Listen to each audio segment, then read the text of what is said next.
Did you know that climate change affects your day-to-day life as a woman, as a mother, or as a sister? In the world globally, our population has increased from 2 billion to 8 billion in less than a century, and this has impacted climate and the environment. In regards to water conservation, we see that the aquifers are having, a challenge whereby 21 of the 37 largest aquifers are significantly distressed and 13 are almost depleted. We also get to see that from 1993 to 2010, 2,150 gigatons of water were pumped out of the ground. This is enough to fill Lake Victoria. We also get to see that as we increase encroachment on the environment due to the high growing population, Uganda being the second largest population growth in the world, we get to see that people are encroaching on the forests, people are encroaching on the wetlands, and that is causing climate change in terms of disaster. The disaster risk management in this country is somehow being managed, but we see lack of financing towards that. The Accountant General's Office, towards, as it was answering Parliament, towards contingency funding, said it would like to fund under the law, but also noted that there is less funding because Uganda has to look for this money elsewhere. Today, as women, we gather and understand, diverge and relearn and learn about carbon markets, carbon financing for construction companies, especially in Uganda, and if they can be able to mitigate the climate change impact. Ladies and gentlemen, I am Chiatunga Rebecca Juna, and this is the Women's Show. Welcome to the show, women. Thank you. How is climate change treating you? Oh, it's treating us the same way it's treating everybody.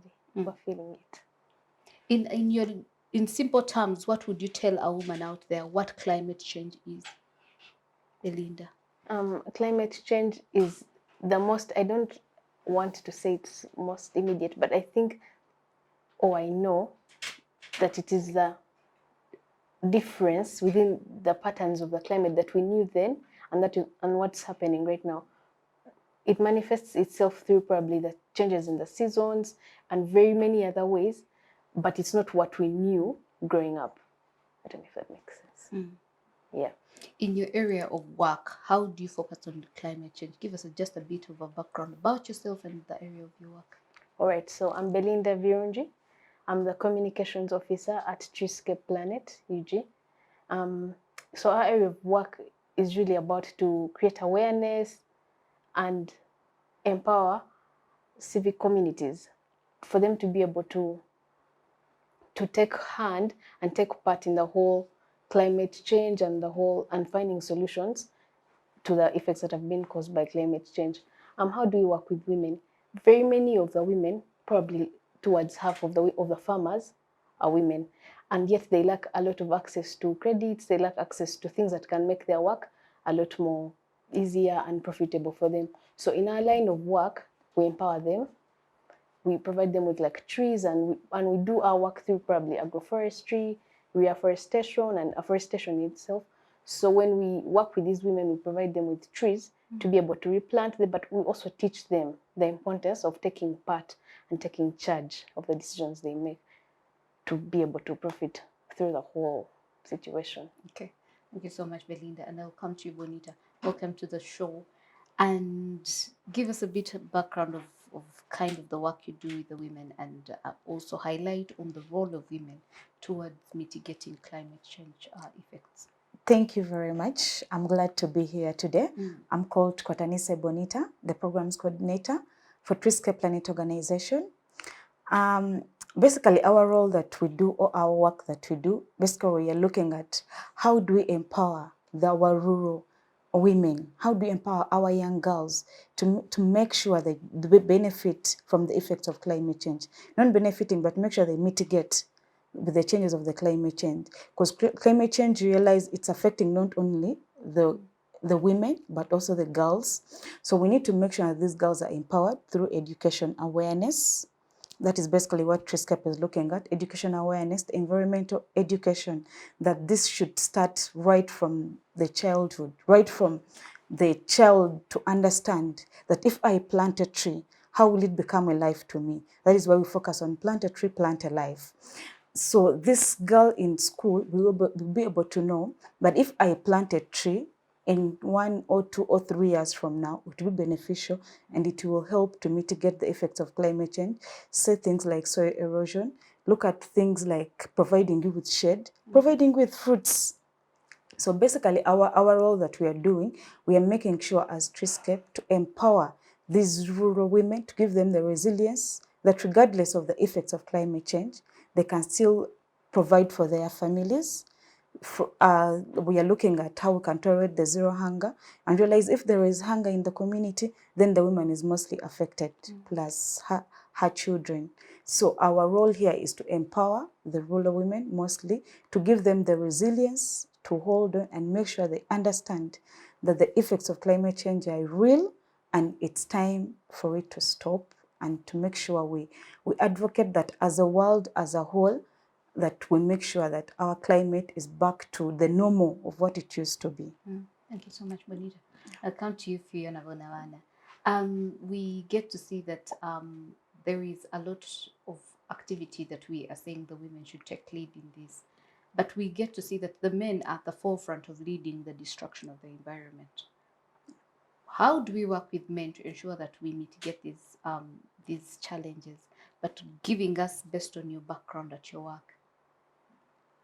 Well, thank you so much. My name is Fiona Bonawana, and I come from a variety of organizations which are mainly climate-based, and then so I volunteer at Smart Youth Network Initiative as a research and advocacy officer. Smart Youth is a youth-led organization. We deal in youth skilling, empowerment, but we also have the climate action part where I am so much involved in. I also work with Million Trees International Organization. I'm sure some of you have heard about it or have collaborated with us in a way or another.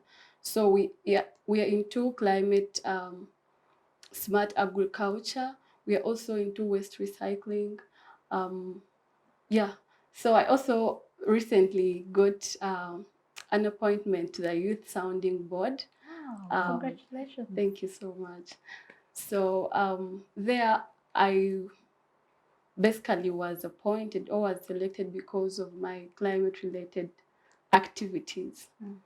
So I'll be advocating for the youth activities to be funded, youth, of course, youth organizations that are related, that work with environment-related activities, advocating for them to get financing, to get resources, mobilization, capacity building, and all that. So when I come back to the question you asked me, how we can involve men, or how can we be the stereotype that men are always on the forefront of environmental action, and that was that a question? Yes. So I think it starts with policy. We need to make sure that the policy does not give so much power to the men to be at the forefront. If we have to talk about ownership of resources, can we ensure that women are also given a chance?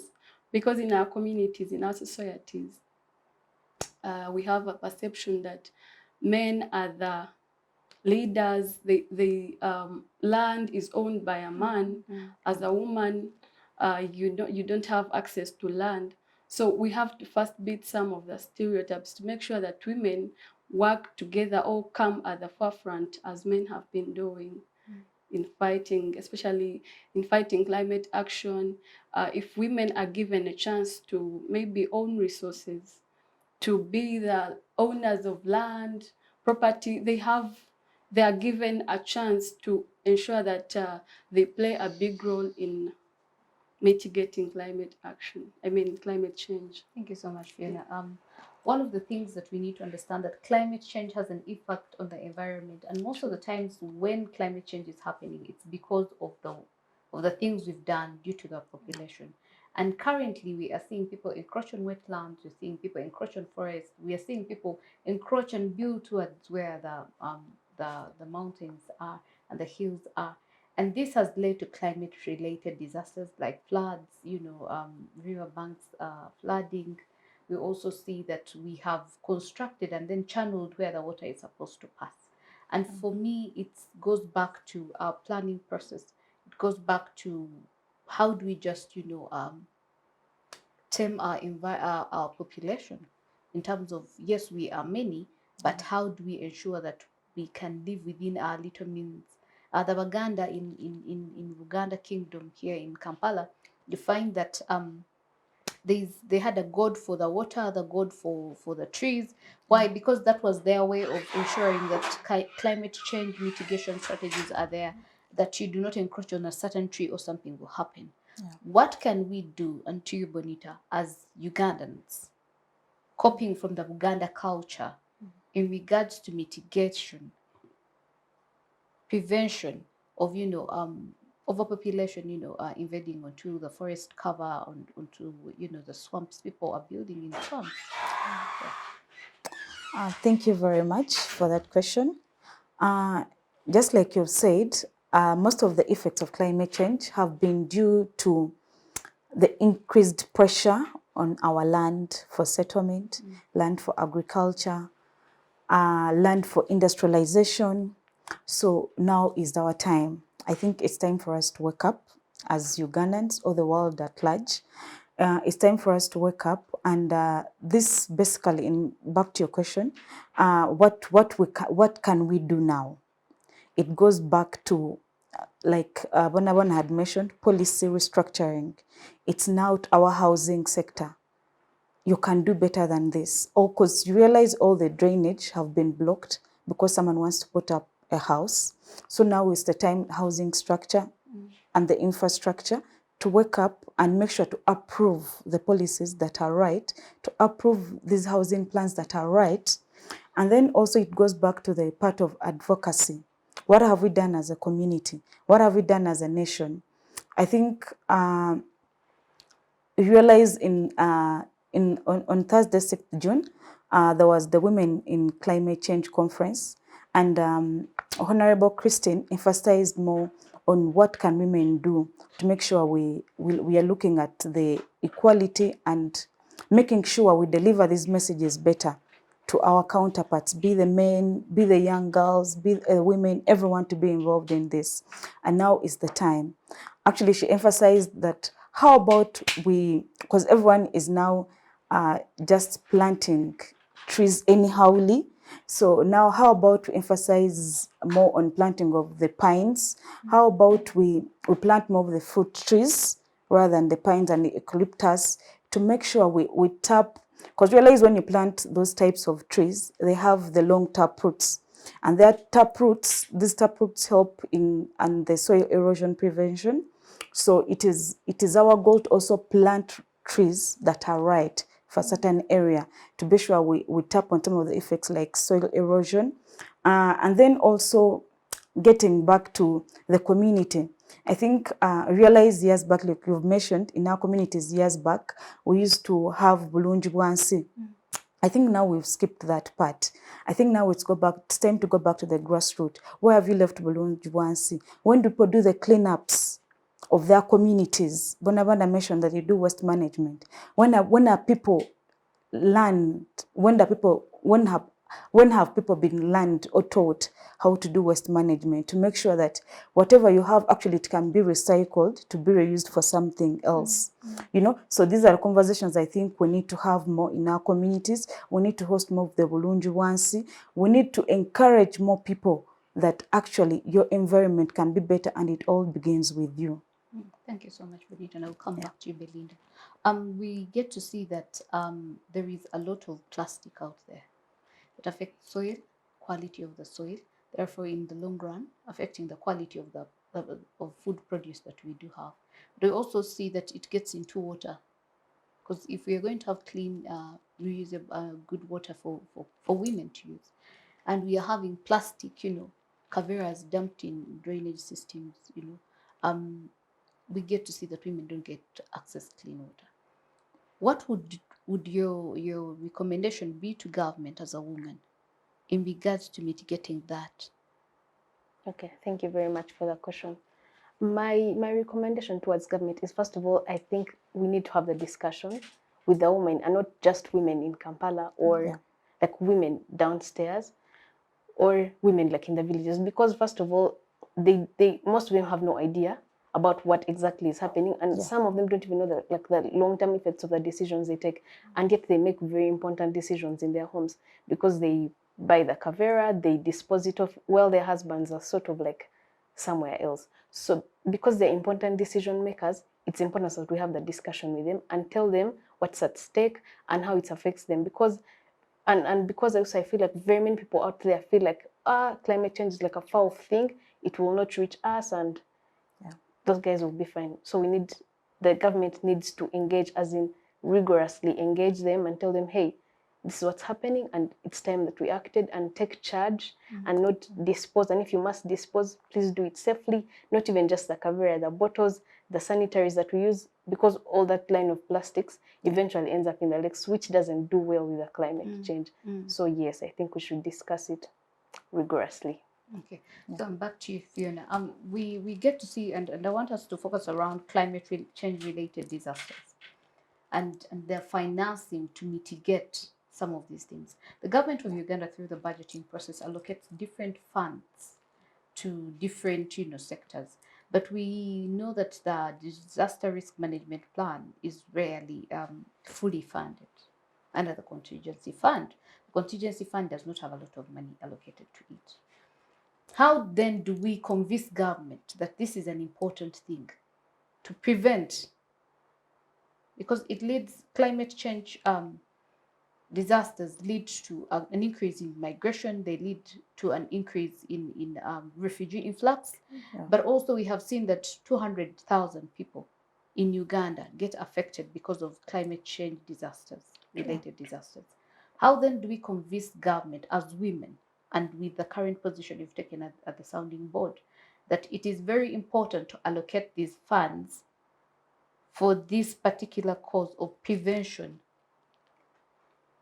Well, thank you so much for that question. And it is sad to note that in the recent budget that was read, I think last month, the risk-related disasters budget was cut down by 40%.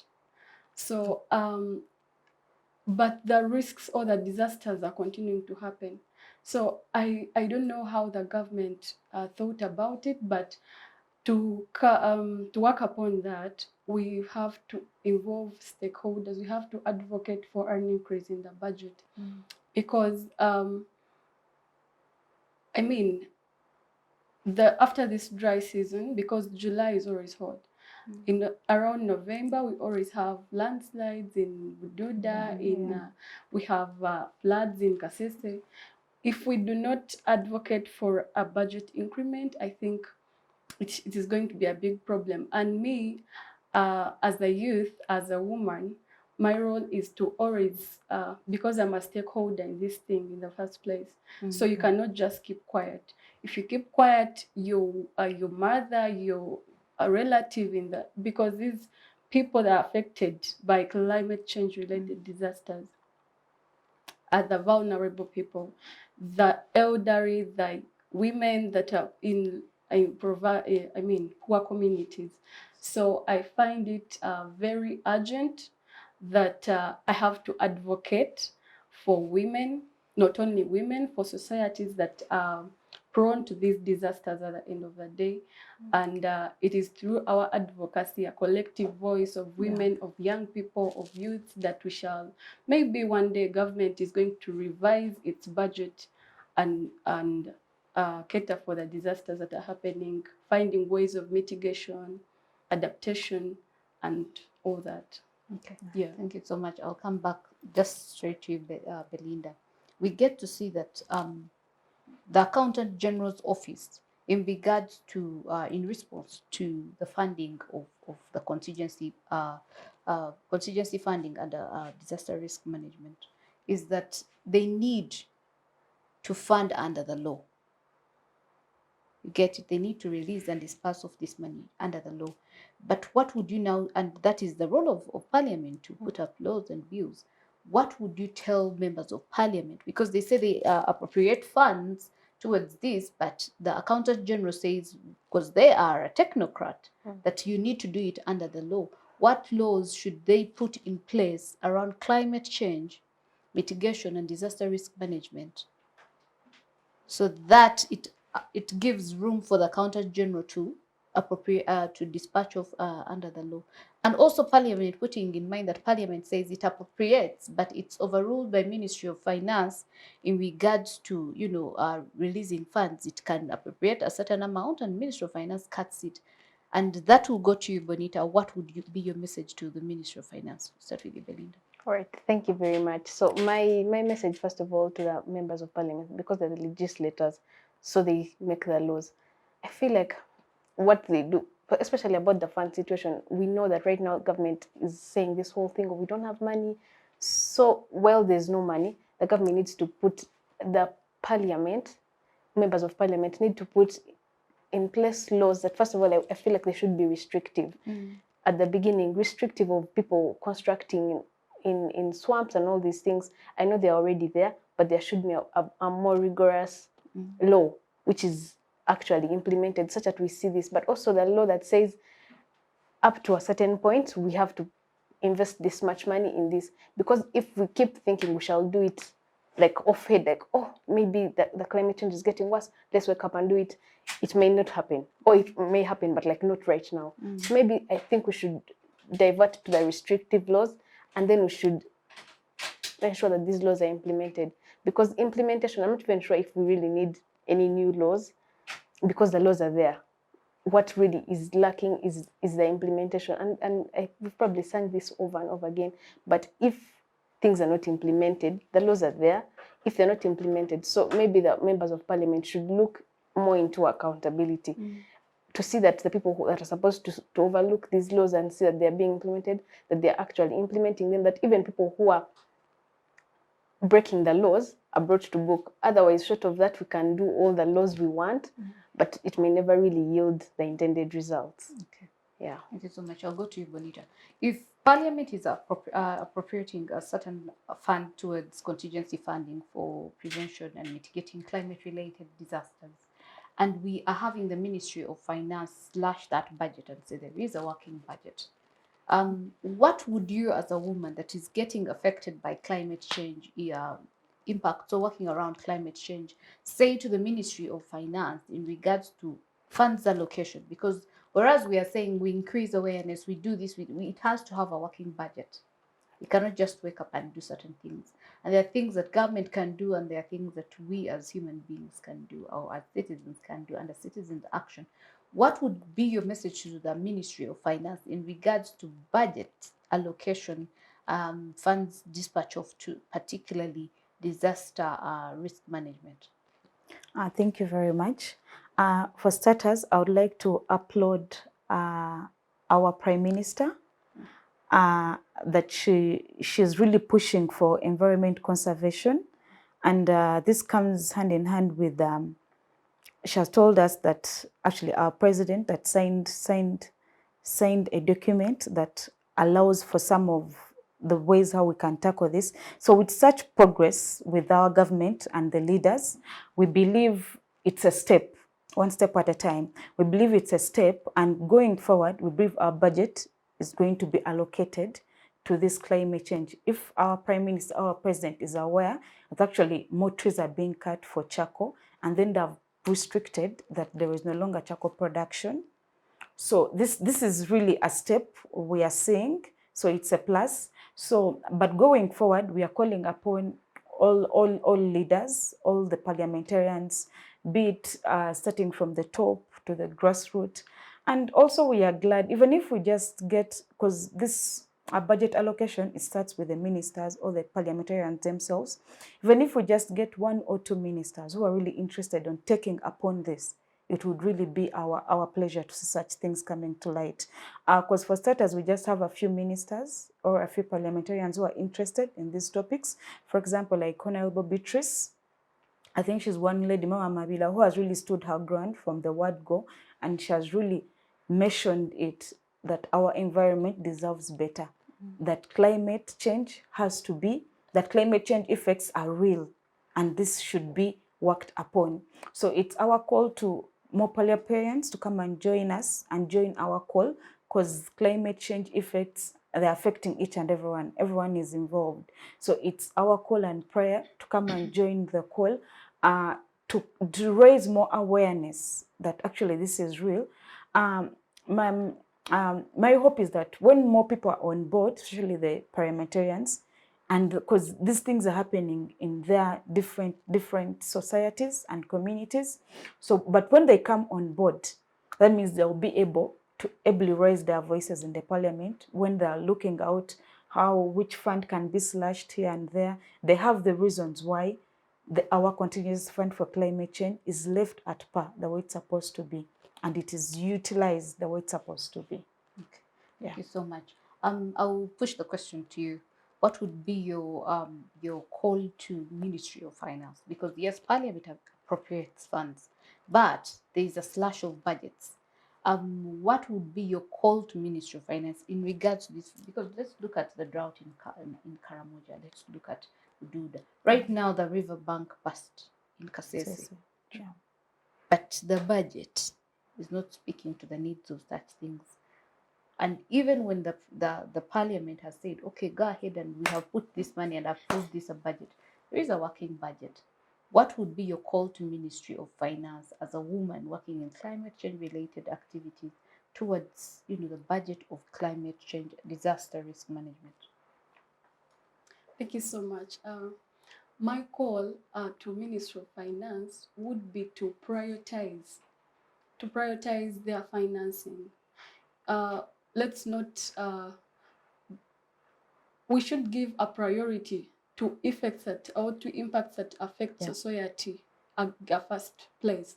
If you're financing, don't give security a high budget, then you come to environment because this is a periodic thing. This is maybe when it happens, we shall give us, find a supplementary budget. No, that will not work. I think the Ministry of Finance should put in place a sufficient budget for financing these disasters, because at the end of the day, they affect citizens, they affect especially women, young children that are so much vulnerable. Thank you. Thank you, Fiona. I'll come back to you, Belinda. We as a country do not have a water governance system.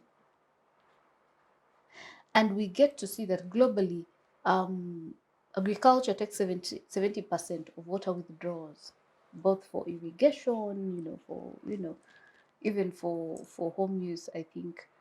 But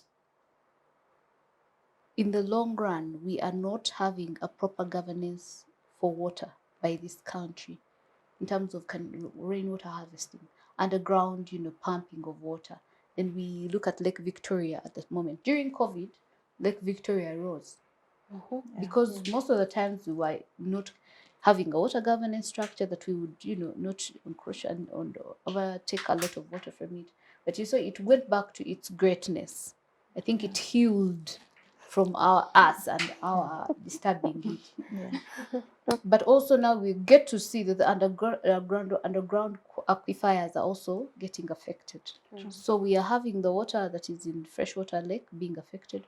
We are seeing the swamps being affected. How best can the government of Uganda have water governance structures? Because guess what? Without water, there is no rain.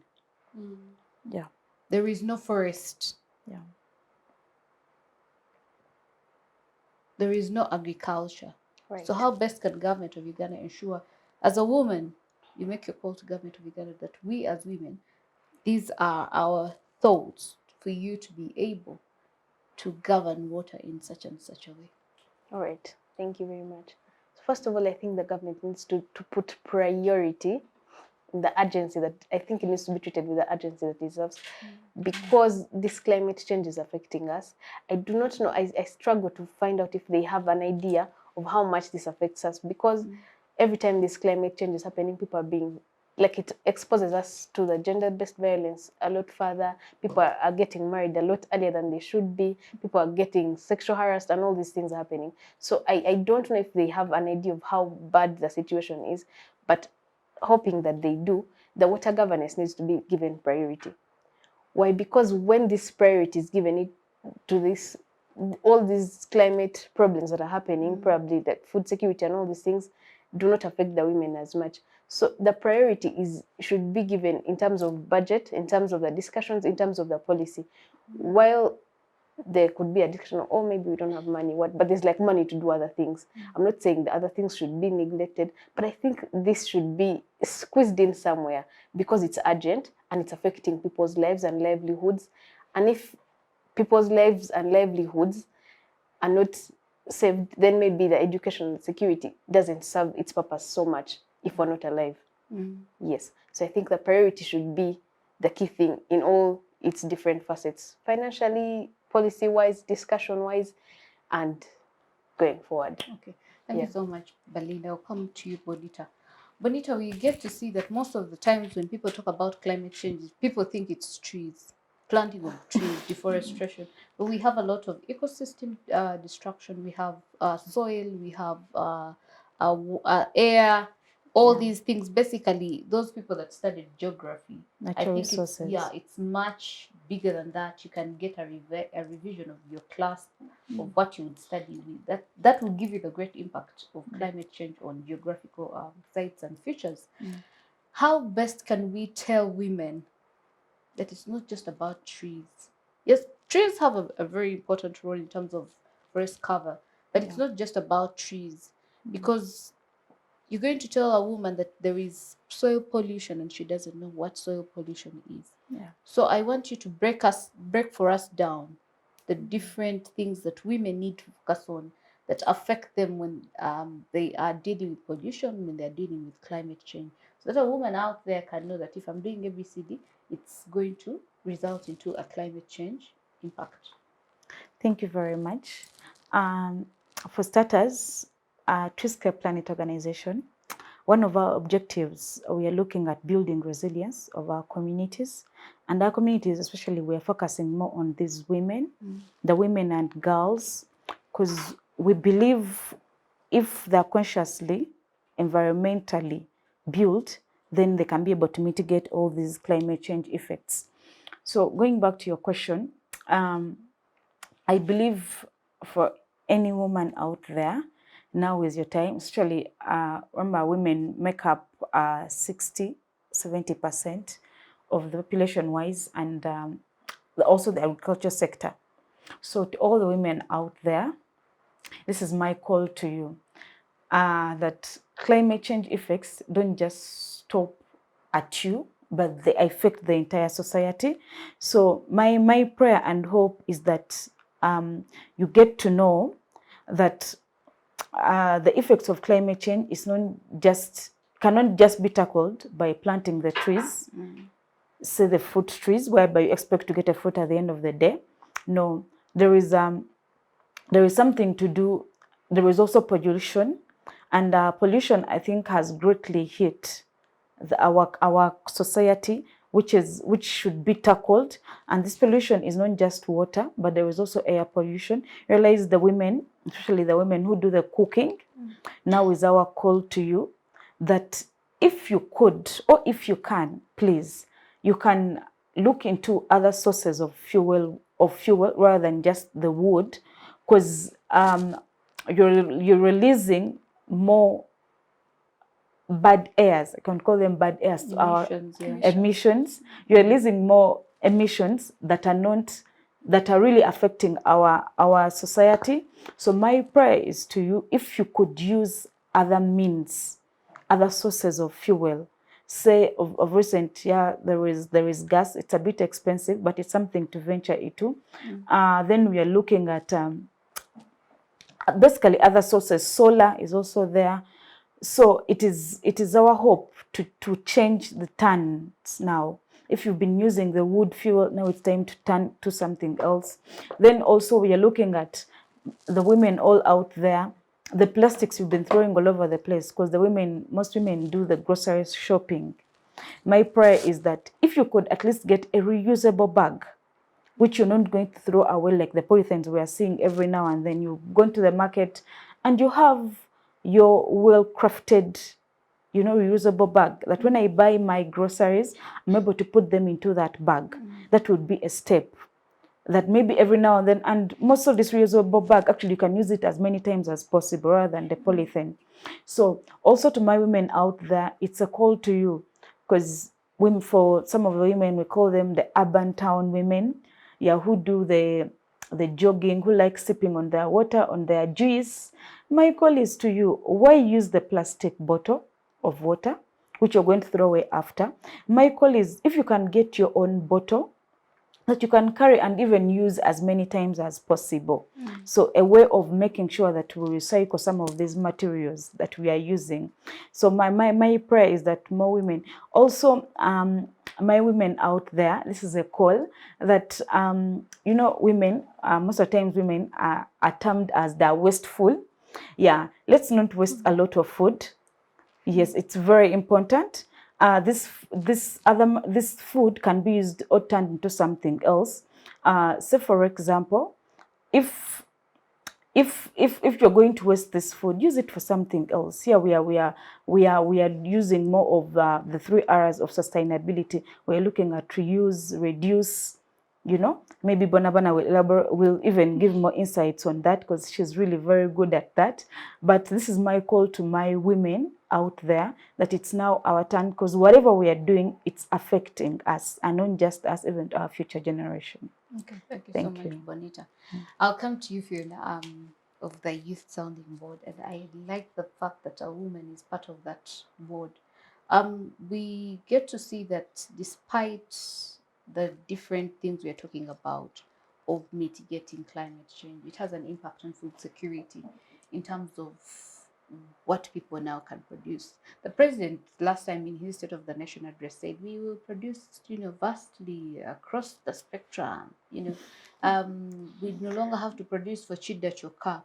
But in reality is that, how do you tell a woman in Bududa that has just left her farm and had put her maize or her sweet potatoes or her Irish for a large scale, and is going to get these slides that they do get, that they can produce and store for themselves and also sell off?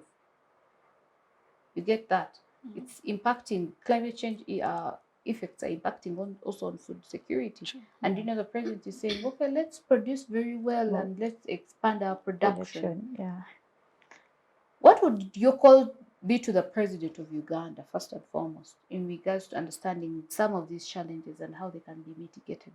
Secondly, to the woman that is facing these challenges each and every yearly, because this is something that has been happening every time, so that we don't look like we are very insensitive to what is on ground. Yes. Well, thank you. Just to let you know is that we have a number of women on that board, which we are grateful for. But to ensure that the woman in Ududa is actually benefiting from her output is by providing a technology that even some of these women are not even able to get the yield from the farm. The first month they have grown their crops, they have planted, it's hot. What I know about the East, I've studied from the East, from Busitema University all my time. So I know how much the sun hits that place. Bududa is part of the East, and most of them, that's why they venture into maybe short-term crops. So for them to be able to benefit from the output or to have output in the first place is providing them with maybe efficient, smart agriculture practices. Yeah. If the president is talking about a woman benefiting from her farm, let the smart agriculture be there in the first place. How will she get the water to maintain her farm and all that? And then the other thing is, those people are poor. If you've been to Bududa, it needs to, the government needs to set aside money to provide maybe capital to those people in those poor communities. They lack capital to maybe venture into agriculture. They are poor, so as they should set aside money to give them, maybe to support their activities in farming, in other ways that they could promote their communities. And maybe what a call to a woman out there is that they should come out to advocate for their rights. Yeah, climate change is affecting us all. It's not only in Sudan, it's a global thing. It has no boundaries, it knows no limit. So I think it's our turn as women, as youths, now that we are both youth and women. So we have to come out and speak for our young ones, for the generation that is about to come, the fact that it is affecting us mostly. Yeah. Okay, thank you so much. And I'll come back to you, Belinda. The government of Uganda, under the office of the Prime Minister, has the Green Growth Development Strategy. And we get to see that despite that, we are seeing what happened on Masaka Road. Yes, how, yeah. But we also still see that the same government, our friends and brothers in government, are the ones that overutilizing the sand, for their own production and industrialization anyway. How do we then have strategies that are saying we want to build climate change and ensure that we want to mitigate climate change, but then we are also doing what is opposite? Same government doing two opposite things, and which is impacting on the roads that we are having. So that's the budget increment for those people in Ministry of Works and UNRWA. They've constructed their road. You've come and put your things, and you, because of not putting into consideration the impact of climate change, you've come and withdrawn your sand, and the next thing, the road is out. Yeah. I even fear to use that road because I'm like, what if now during that time the road again goes Sweeps there? away. Yes. Yeah. So what do we tell the government of Uganda? Those are ministries that are all in one place in regards to adherence to the Green Growth Development Strategy, climate change, Choto protocol that we signed to. How do we remind government? Because it looks like government is sleeping. Wow, thank you for that question. And you raise a very hard question. Well, how do we remind them? Because first of all, I feel like we're all, and I'll go back to what you said, the lake was healing. I feel like that speaks to our toxicity in general, as the human beings and the government. So I don't know, we remind them in what capacity, as in, because all of us are like in this together. But I know that if we took it up, especially as the normal people, and like put up resistance and said, hey, look here, this is not going to happen. Also, I don't know up to what extent, because ultimately they wield the power. Yeah. So maybe we talk to them, but I don't know to what lengths, because there's only so much that we can do. There's only so much we can do. And I think all we can do is like keep sounding the drum. Be like, hey, look here, this is not working, and it's affecting all of us. And so the least you can do for us and yourselves and the future generations is to cut it down. Because also sometimes I feel like they do it maybe to get money and all those things, because our economic situation is also not very looking nice. But I know that all we can do, especially us and all people, is keep sounding the drum, like hit it and hit it and hit it until someone maybe just gets fed up and be like, hey, okay, well, I'm done. That's as much Get done, because we get to see that the land that was a wetland Now there is rice being planted in that area. Yeah. A wetland, and there's rice being planted in that area, because guess what? The population has grown, and the opportunities for making money also have grown. But people need jobs, and there is also this swamp that is lying there. But when they touch the swamp also gets angry. Nature does get really angry. Yes. Nature does get really angry. So how do we remind government that whereas we know that you're overwhelmed, and let's go to Bonita, maybe she can give us an answer, that we know that you're overwhelmed in terms of population growth and the need to provide jobs and also increased standards of living for persons. By encroaching on the environment, nature does get angry, and it also affects other sectors. Thank you very much. Yeah, just like my colleague, all I can say, we just have to keep sounding the bell. Because we've really, or like I had mentioned, like on addition, we need more people, we need more stakeholders in this, because we are not doing this alone. I'm not doing this as me Bonita, I'm not doing it as Belinda or as Bonawana or as Immaculate. This is our call to each and everyone that is concerned. It's upon you. Because remember, by the time you're encroaching on this swamp, you as a person or as an entity, yeah, you're looking out for something at the end of the day, which is okay. You want to get some food for your family. But remember the effects. Actually, your parliamentarian whom you're even worried about, he's not even worried about your constituency. So it's upon you, because at the end of the day, the effects are affecting you as a person. So at the end of the day, we are calling here the government and every person involved, but then it goes back to Montua Wansi, the person who is more endangered, the most person who is in most need. It is my call to you that this is your time to wake up. If you see a friend or a colleague of yours and wants to utilize this swamp to maybe plant his or her crops, it's time to give one a reminder that, hey, actually I think it's not necessary to get into the swamp, because later on it's going to bring for us effects. You know, maybe let's utilize other options possible. Then also we are looking at our leaders from the Ministry of Water and Environment, our leaders from the National Water Corporation. Maybe now this is your call to raise more of your advocacy, to make more of your budgets, to get more involved with the communities.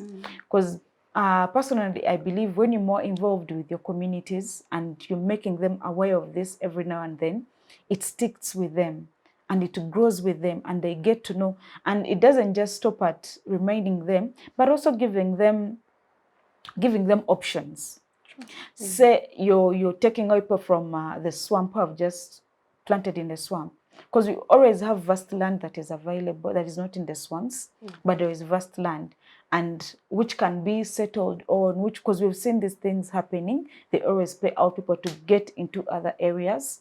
So my call to the stakeholders who are into that capacity, that please, the more as you advocate for making our environment better, it's my call to you that as you also move this people away from the encroachment areas, it's also my call that please at least dare to plan for the part of rehabilitation, the part of resettlement, getting them more land where they can plant so that they can also maintain their standards of living. Thank you so much, Fiona. Yeah. I'll come to you and ask you this question. Is NEMA working? Is NEMA working? Because that's the mandate of NEMA. Is it working? I cannot speak for NEMA. As a woman, seeing what they are doing, is it really working? Yeah, because that would be a direct question. But to me, NEMA is not doing enough. Yes, we know it's a body, it's existing, but it's not doing enough. Why? When you talk about Rela wetland, I think it's what we are referring to. Yeah. It's been, actually, those people who have grown rice there have permits.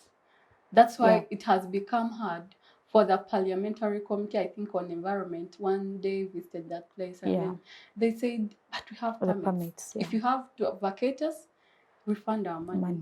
Yeah. And then they cannot, I mean, those people cannot have money to refund them. So they have continued with their activities. Recently, there is a wetland, that Luigi wetland, if you know it, along the bypass.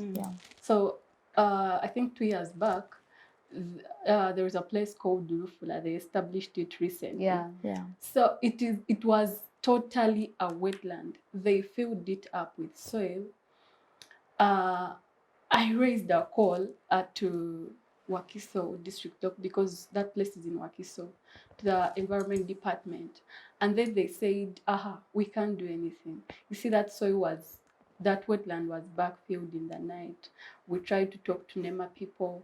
So what the feedback they gave me is that they talked to NEMA and they say, we do not know these people. We don't know where to start from. If anything has to happen, then security has to come in because this is happening in the night. And these are civil servants. They claim they close at 5. I mean, NEMA has to wake up if the environment has to be protected.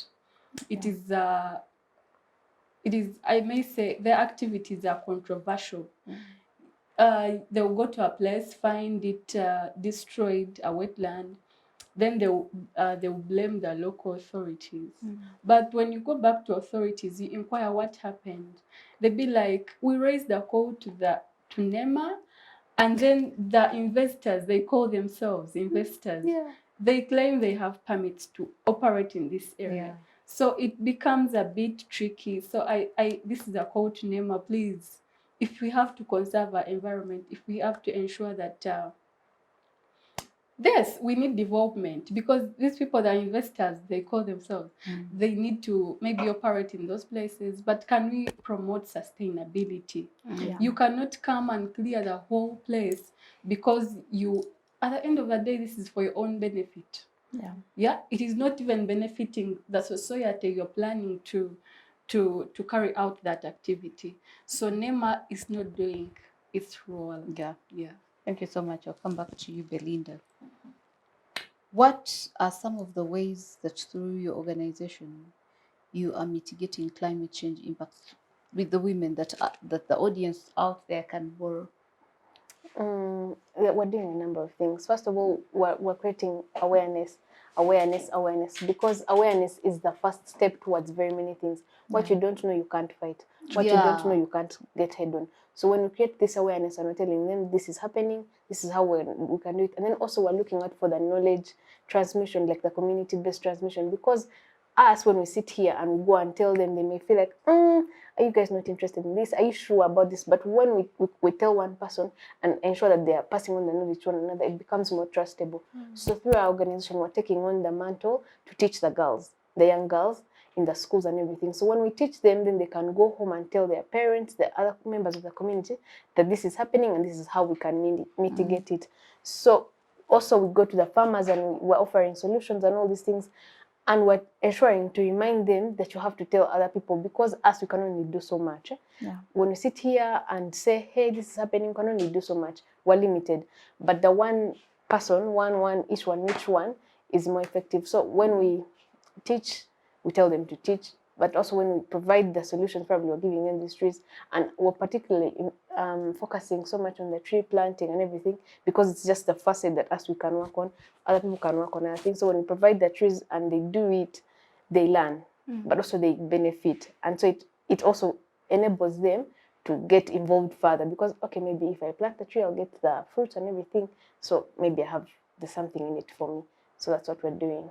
Okay. Yeah. Bonita, do you believe that briquettes and biogas is the new way to go to replace charcoal usage? And how do you convince a woman that wants to go with a heart okay, that briquettes are less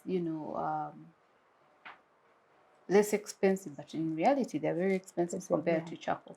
How do you convince that woman? Because we now get to see climate change and poverty. Thank you very much.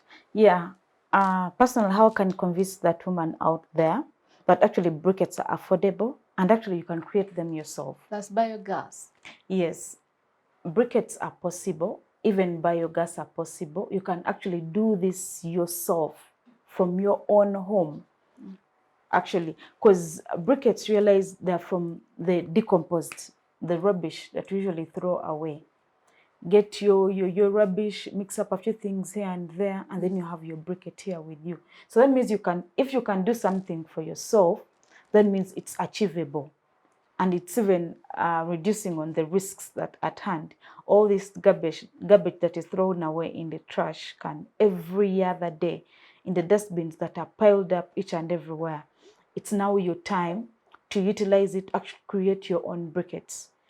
So that is why we are calling upon more women and convincing them through our awareness that you see these briquettes, they look to be expensive in the sense, but in the long run, actually, it's possible. Because if you get 3 or 5 briquettes, they can actually cook for you for an entire month, which is different with charcoal. Because charcoal, you will cook now and then, you need to buy even tomorrow, even the other day. But we're looking at cutting costs. Briquettes and biogas, you have cut costs. Because also say biogas can also be created from your own home.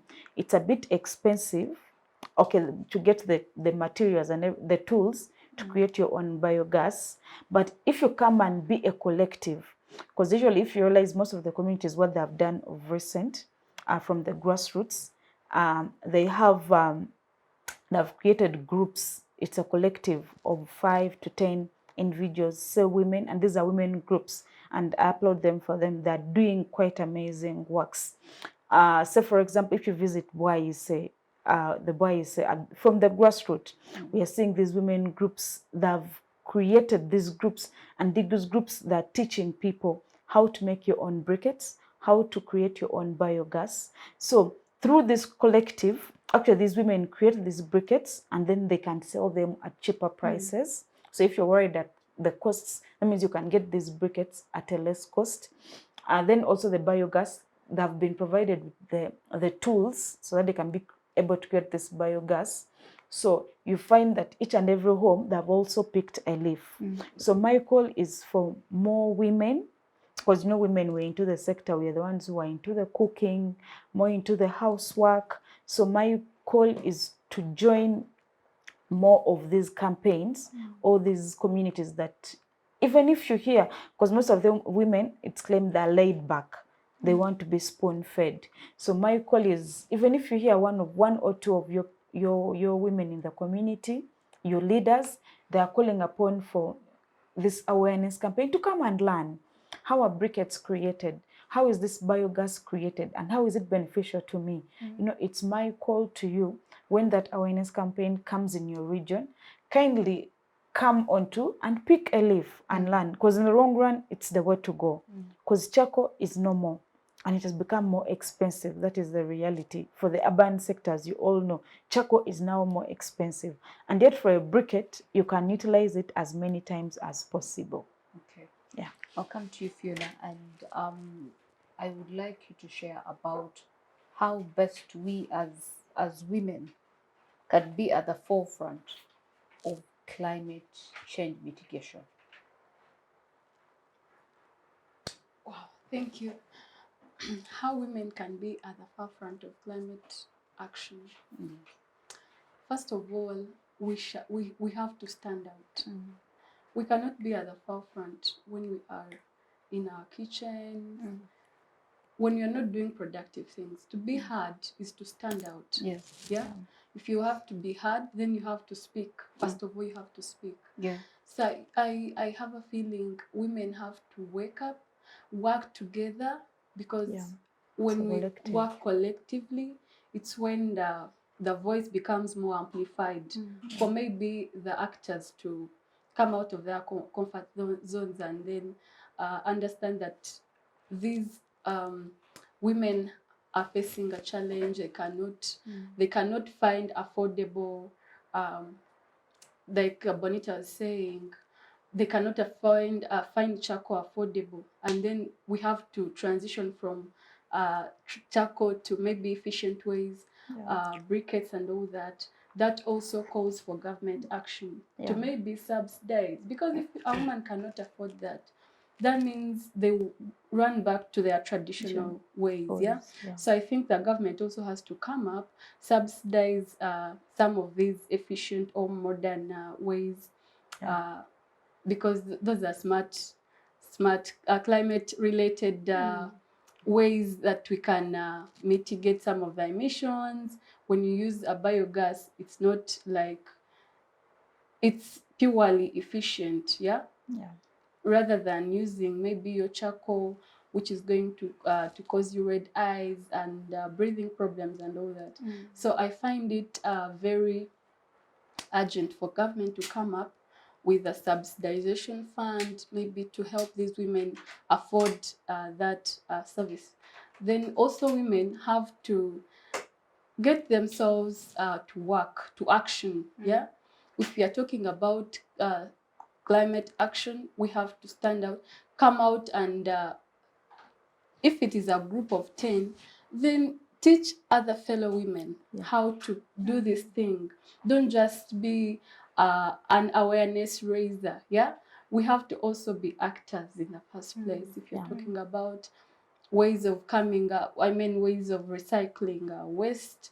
As a community, there should be groups of women that are doing this thing, and then maybe the other community can copy from us.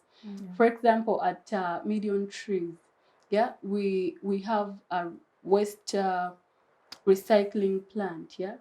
So we go into communities, empower women, yeah.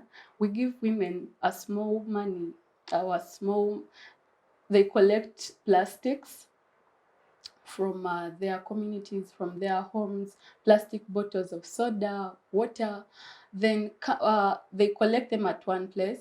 Then we give them a small pay depending on how much or how many tons you have and all that. So we are able to bring it back maybe to recycling plants, Coca-Cola, Pepsi, and all that. So that empowers communities as well. Women are empowered in their communities. If they can earn from the small plastics they collect, if they're able to earn a small money to sustain their households and all that, I think that's a good move towards climate action.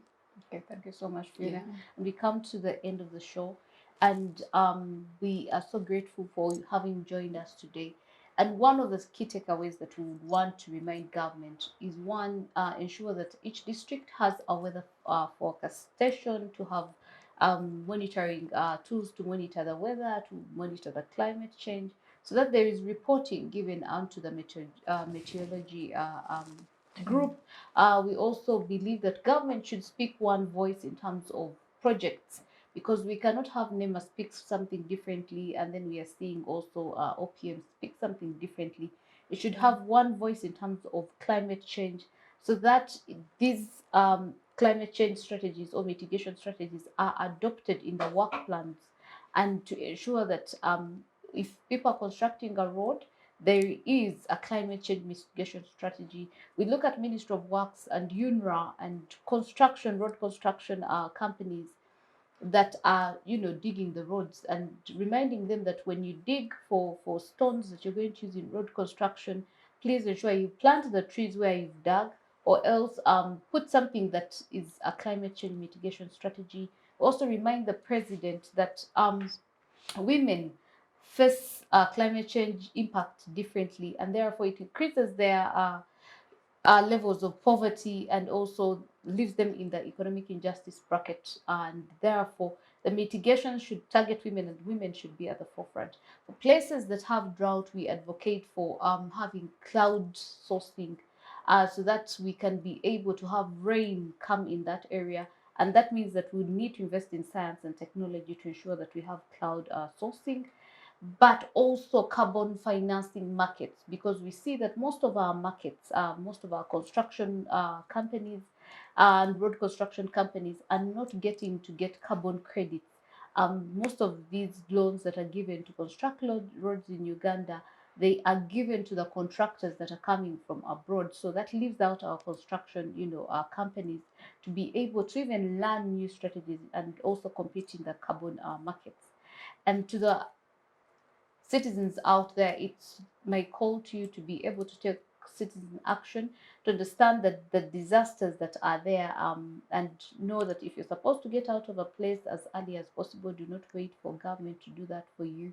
We also remind the accountant general, the office of the prime minister, and the parliament to harmonize themselves and ensure that funding to disaster-related climate change disasters is crucial, because we can not only just fund for the disaster, we also have to fund for the health. For example, if there is floods, cholera is going to come out, malaria is going to come out. So we ask you that you take charge and fund and appropriate funds rightly, but also increase the budget for that. Until next time, I'm Chiyotunga Rebecca Juna. Have a good evening.